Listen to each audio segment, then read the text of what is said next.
Very good. Thank you very much, Honorable Kagwe, my colleague. I think, first of all, before I comment on what is going on within EAC, I just want to make a brief comment on the observations that I've made on the numbers of infections and the deaths that you have reported. You know, when you see Old Town and when you see places like Kamukunji, you know, the rates of death and the rates of infection seems to be extremely high in those areas. And those of us who are Muslims, especially at a time like now during Ramadan, there's a lot of coming together. There's a lot of coming together for prayers, a lot of coming together during breaking fasts. And we can easily forget the need for us to do and practice social distancing. And I really want to appeal, numbers don't lie. One of the highest rates of death is being announced in the Old Town in Mombasa. I just want to appeal to our Muslim brothers and sisters during this period. The risk and the intensity of risk gets higher and higher as we approach the festive seasons of Eid and coming together. And I hope the advice that the Ministry of Health and health experts give would be adhered to make sure that we minimize the risks that comes with this practice of coming together and social gathering, which happens a period like now much more than other times. Let me now switch our gear to the East African community developments within the EAC. As you know, lots of things are happening globally on this pandemic. The amount of disruption that it has caused, not only in people's lives, in economies of many countries, but it has also had significant impact negatively on global commerce. But without global commerce and without movements of goods, pharmaceuticals, and essential goods, we will not be able to defend ourselves against this virus. And it's for that reason that within East Africa, which we are part of, we came together as East African member states to see how we can develop an understanding of driving our commerce with minimal amount of disruption, because we cannot guarantee disruptions will not happen.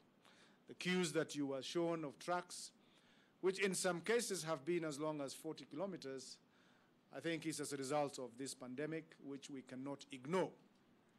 And so the agreements amongst all member states is cargo would be allowed to move across all member states without any restriction. And that is the position before, it is the position now, and it will be the position going forward. However, because these trucks are driven by people, each of these drivers must be subjected to coronavirus tests. If they have been done in their home countries, then they will be given a free pass at the borders.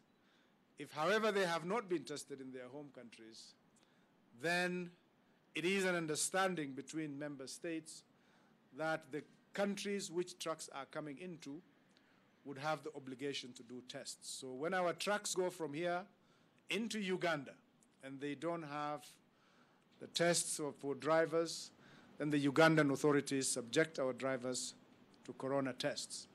We do the same for our drivers coming from Tanzania, and we do the same for all drivers coming from everywhere, including Ethiopia. And so it's not a unique development into any one member states. It's an agreement that is consensus by all member states. And it is the right thing to do, because it doesn't matter how good we are in protecting ourselves as an individual country, given the porous nature of our borders, we must come together collectively to win, to fight this successfully. Now, I'm sure many of you have seen the stories arising out of Tanzania about border closures and all sorts of things that have been alleged. The border, for the purpose of movement of cargo, has not been closed, and we are including up to today. Up to this afternoon before I came here, cargo trucks are moving into Tanzania from Kenya and from Tanzania into Kenya. As a minimum, we will guarantee as Kenya, we will not stop any cargo trucks coming from any member states, including Tanzania. That is an arrangement that we must abide with as one of the member states of EAC. And so I just want to make sure that we keep our record straight, that we will continue to support commerce within EAC region, but of course by taking the necessary caution of making sure that everybody gets tested the same way we subject our own people to those kind of tests. So I just thought I will make that clarification. If there are any other questions on your mind, we'll be more than happy to answer. But we really are committed. EAC remains the biggest trading partner for each of the other individual member states. For us, it is a significant market. It is important. We want to make sure that we focus on East Africa, and anything that will damage the relationships within EAC, we must deal with it. And we are engaging with our colleagues in Tanzania to make sure that any misunderstanding that might have arisen, and I've seen some video clips going around which we cannot verify, that our position as Kenya is cargo trade between all countries, including Tanzania, remain open, and we hope that is not going to be interfered with. Thank you very much. Right.